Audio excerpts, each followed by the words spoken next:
Alors, on se retrouve pour la manipulation de formules en physique-chimie. Donc, c'est des maths appliquées à la physique. Pour ça, on va utiliser la loi d'Ohm. La loi d'Ohm, je rappelle, vue en quatrième, c'est la tension U aux bornes d'une résistance en volts est égale à la valeur de la résistance en ohms que multiplie l'intensité du courant qui la traverse en ampères. Donc, si dans un exercice on vous donne la valeur de la résistance et l'intensité du courant qui la traverse, ben, vous aurez vite fait de calculer sa tension. Malheureusement, des fois, on vous donne la tension U et la valeur de la résistance. Donc, on vous demande de calculer l'intensité du courant I. Du coup, il nous faudrait une formule qui nous dise I égale, voilà, et puis du coup, on n'aurait plus qu'à l'appliquer. Ou alors, on pourrait très bien imaginer que dans l'exercice, on vous donne la tension U au bornes de la résistance, qu'on vous donne l'intensité du courant qui la traverse, et on vous demande de calculer R. Du coup, il faut trouver une formule qui dise R égale, voilà. Donc du coup, pour faire ça, il va falloir qu'on manipule cette fameuse loi d'Ohm. Et donc, je vous propose d'essayer de mettre la vidéo en pause, et on se revoit dans quelques temps pour la correction.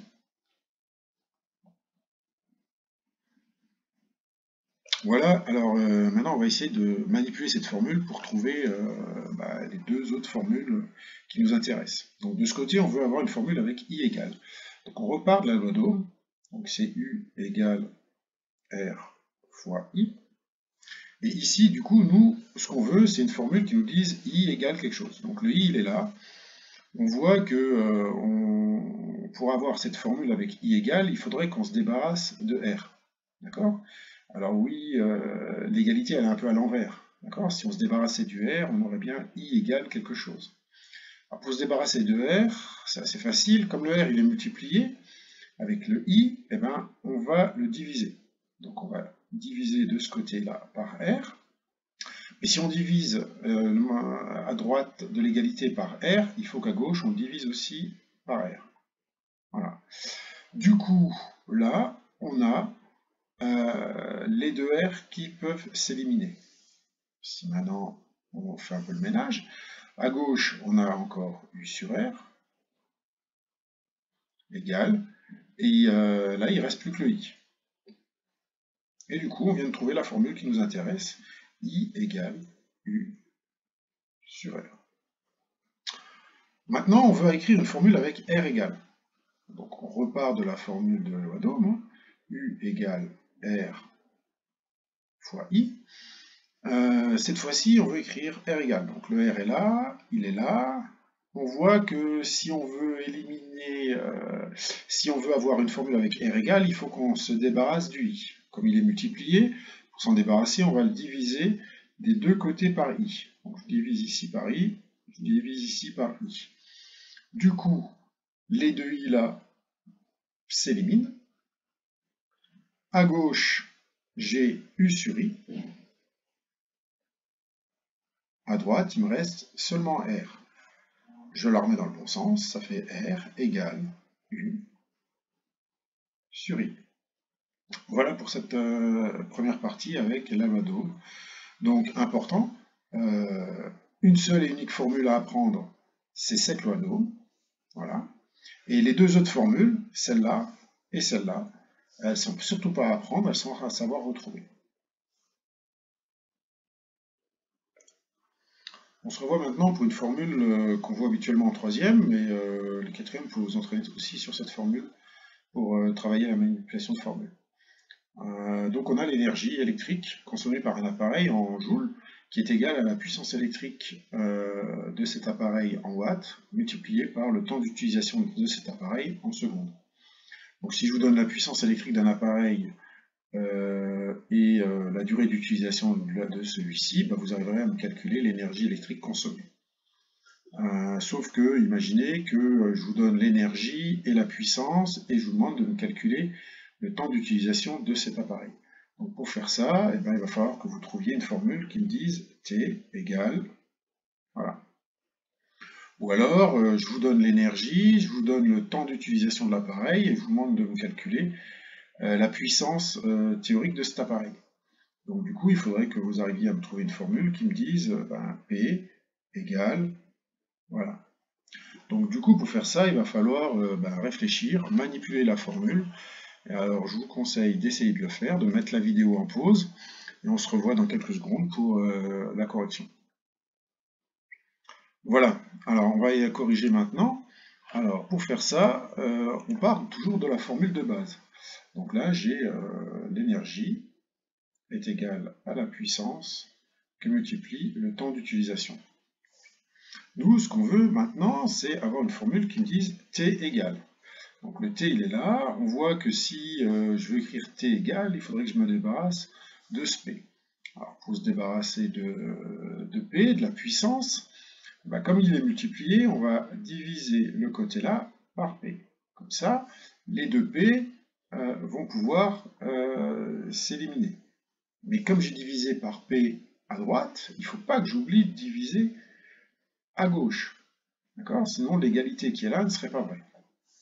Du coup, si je résume, j'ai à gauche, qu'est-ce qui me reste? Il me reste E divisé par P égale. Les deux P ont été éliminés, il me reste T.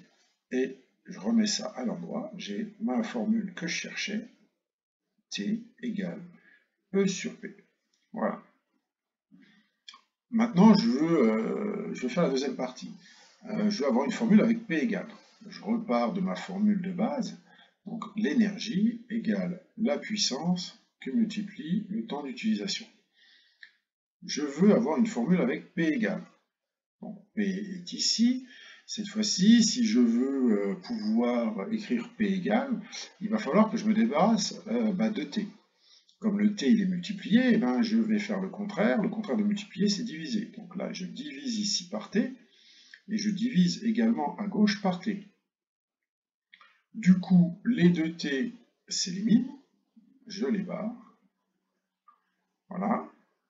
Si je fais le ménage, à gauche, il me reste E sur T, égale. À droite, il me reste que P. Du coup, je remets ça à l'endroit. P égale E sur T. Voilà la formule que je voulais avoir. Donc la puissance est égale à l'énergie divisée par le temps d'utilisation de l'appareil. Important, la formule, une seule et unique formule à apprendre, c'est celle-là. Les deux autres formules, c'est-à-dire celle-là et celle-là, ne sont pas à apprendre par cœur. Il faut savoir les retrouver, c'est-à-dire refaire les démarches qu'on a faites là et là. Voilà.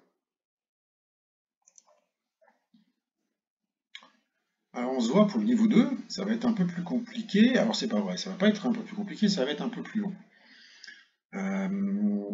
Donc on a une formule que vous connaissez tous, V égale D sur T. V c'est la vitesse d'un objet, est égale à la distance parcourue par cet objet, divisé par le temps du trajet.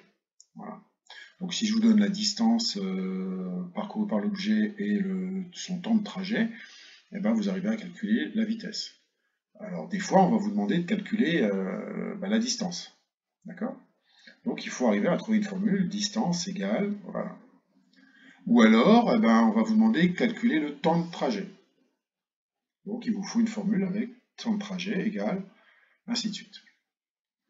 Donc pour faire ça, il va falloir manipuler cette formule qui est en haut. Je vous conseille de mettre la vidéo en pause, d'essayer de le faire, et on se revoit dans quelques secondes pour la correction.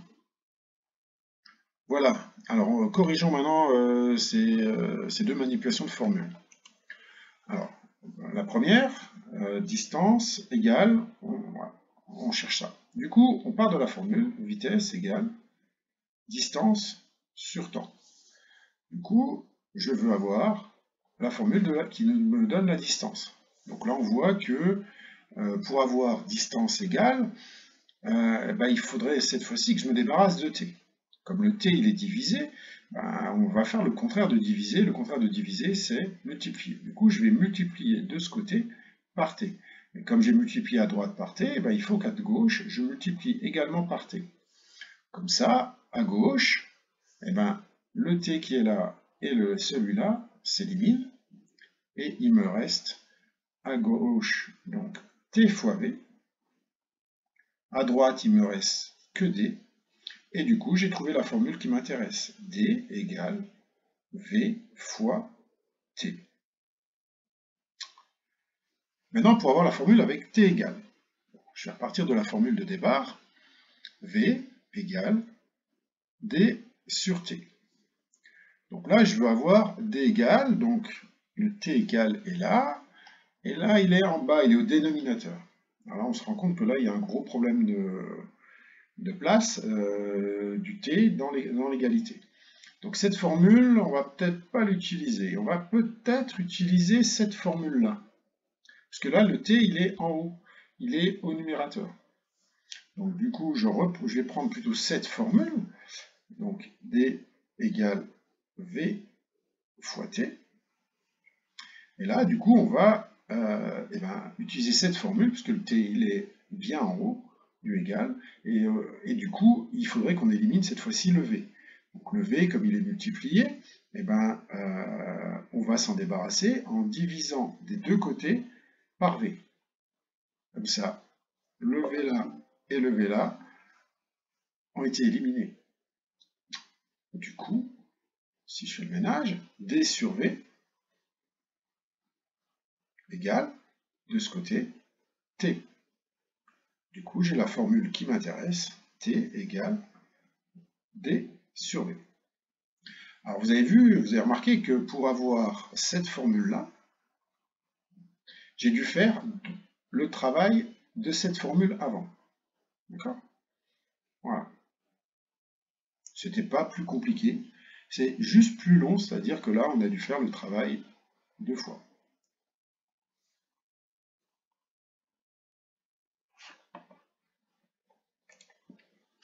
Autre formule avec laquelle on peut s'entraîner, c'est la formule de la masse volumique qui est égale à la masse divisée par le volume. Donc si je vous donne la masse, par exemple, d'un liquide et le volume qu'il occupe, vous arrivez à calculer facilement sa masse volumique. Mais des fois, on va vous donner, par exemple, la masse volumique et la masse, et on va vous demander de calculer le volume de l'objet. À l'inverse, on peut des fois vous donner le volume et sa masse volumique, et on vous demande de calculer sa masse. Du coup, il faut que vous trouviez ces deux formules, m égale et v égale. Alors, c'est parti.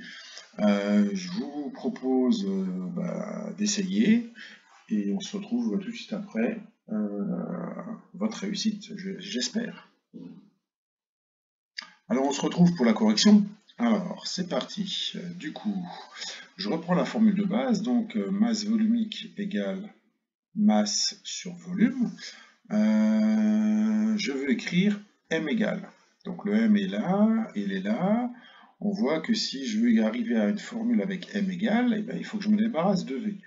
Comme le v il est divisé, pour s'en débarrasser, on va multiplier à droite et à gauche par v. Du coup, les deux v s'éliminent. À gauche, il me reste v fois masse volumique égale la masse. Et si je remets ça, tout ça correctement, ça fait masse égale volume fois masse volumique. Maintenant, on veut écrire la formule avec volume égal. Donc si je prends cette formule, ça fait masse volumique égale masse divisée par volume. Là, on se rend compte qu'on va peut-être avoir un souci, parce que si je veux écrire V égale, regardez où est le V, il est en bas, il est au dénominateur. Et il faudrait qu'il soit au-dessus. Donc cette formule, je ne peux pas trop l'utiliser pour écrire ma formule avec V égale. Du coup, on va utiliser la formule qu'on a trouvée, c'est-à-dire celle-là. Donc, regardez, je l'ai réécrit, masse égale volume fois masse volumique. Du coup, ça va être plus simple, puisque si je veux écrire V égale, on voit qu'il faudrait que je me débarrasse du ρ, c'est-à-dire de la masse volumique. Du coup, pour m'en débarrasser de ça, comme il est multiplié, qu'est-ce que je vais faire? Je vais le diviser. Donc je divise ici par ρ, et je divise ici par ρ. Du coup, ici, les deux masses volumiques s'éliminent.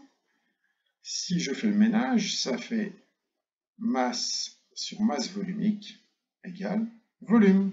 Voilà, je viens de trouver que le volume est égal à la masse sur la masse volumique. Encore une fois, pour pouvoir arriver à cette formule, j'ai dû d'abord trouver celle-là. Donc c'est pas plus compliqué, c'est un peu plus long. Voilà, donc je rappelle, une seule et unique formule à apprendre par cœur, celle-là, et les deux autres, celle-là et celle-là, c'est à savoir à retrouver. Alors là, on se voit pour le niveau ultime de la manipulation de formules. Quelques prérequis absolument nécessaires. Il faut savoir ce que veut dire ce petit signe, donc c'est le carré d'un nombre de v, et savoir que la fonction inverse du carré, c'est racine carrée. Si vous savez ça, vous pouvez regarder la suite de la vidéo.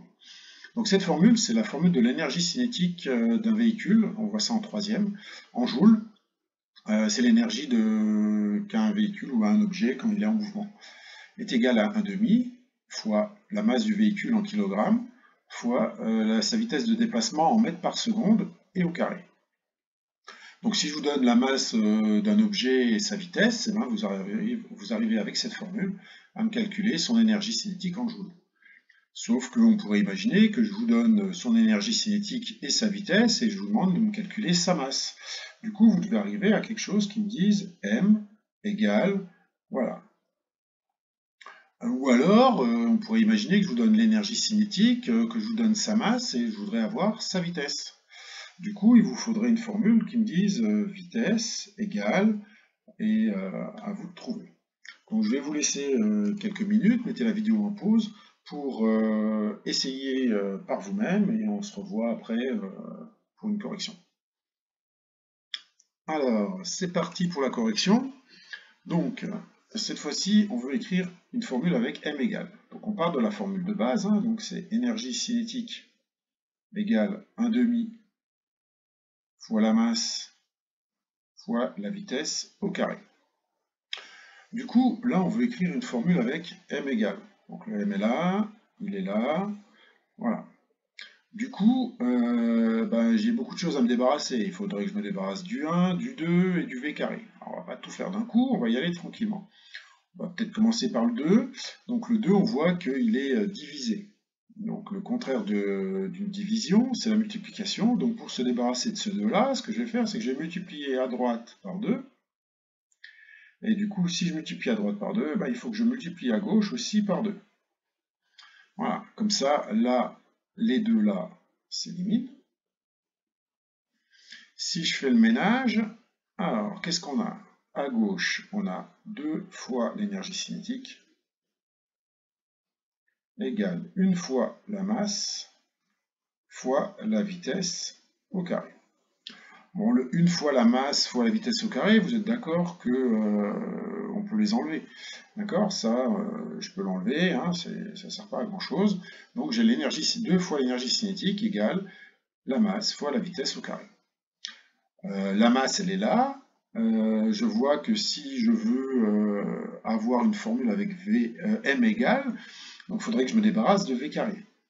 Donc pour me débarrasser de v carré, comme il est multiplié avec m, on va le diviser ici par v carré. Si je divise à droite par v carré, je dois diviser à gauche aussi par v carré. Du coup, regardez, voilà, v carré ici s'élimine avec celui-là.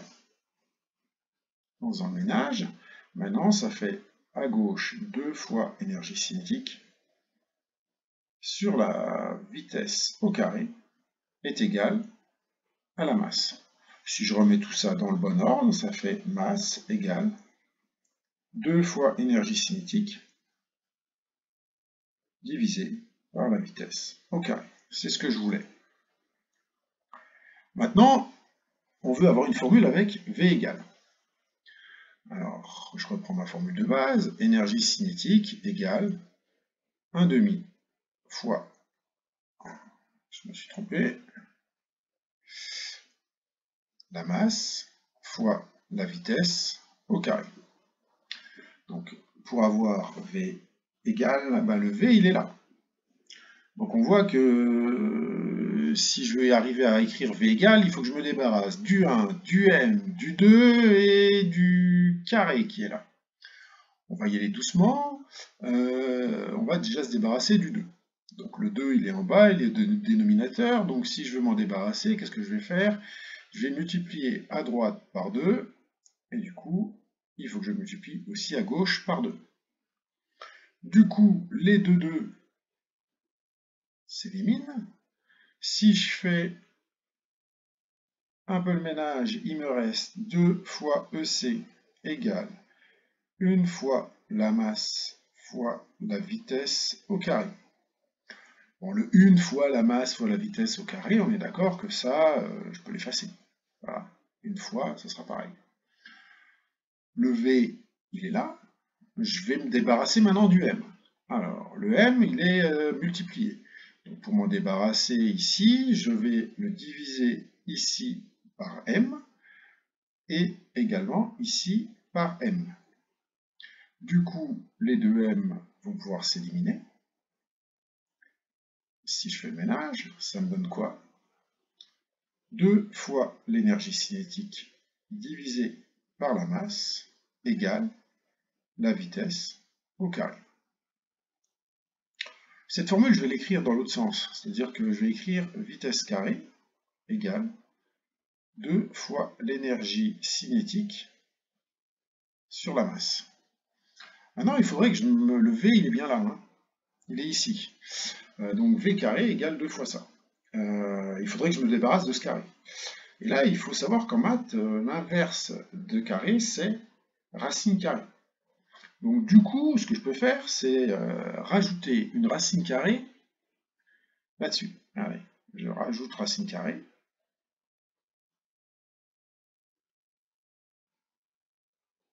Sur l'ensemble. Du coup, qu'est-ce que ça donne? Bah, ici, racine carrée de V carré, ça fait V égale, et ici, racine carrée de 2 fois EC sur M. Alors en fait, en maths, on devrait écrire plus ou moins. D'accord? Puisque si je fais plus racine carrée de 2 fois EC sur M, le tout au carré, bah, ça me donnera bien ça.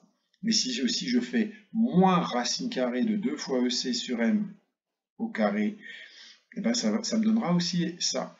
Sauf que chez nous, V, je rappelle, c'est pas n'importe quoi, c'est une vitesse. Et est-ce qu'une vitesse peut être négative? Non.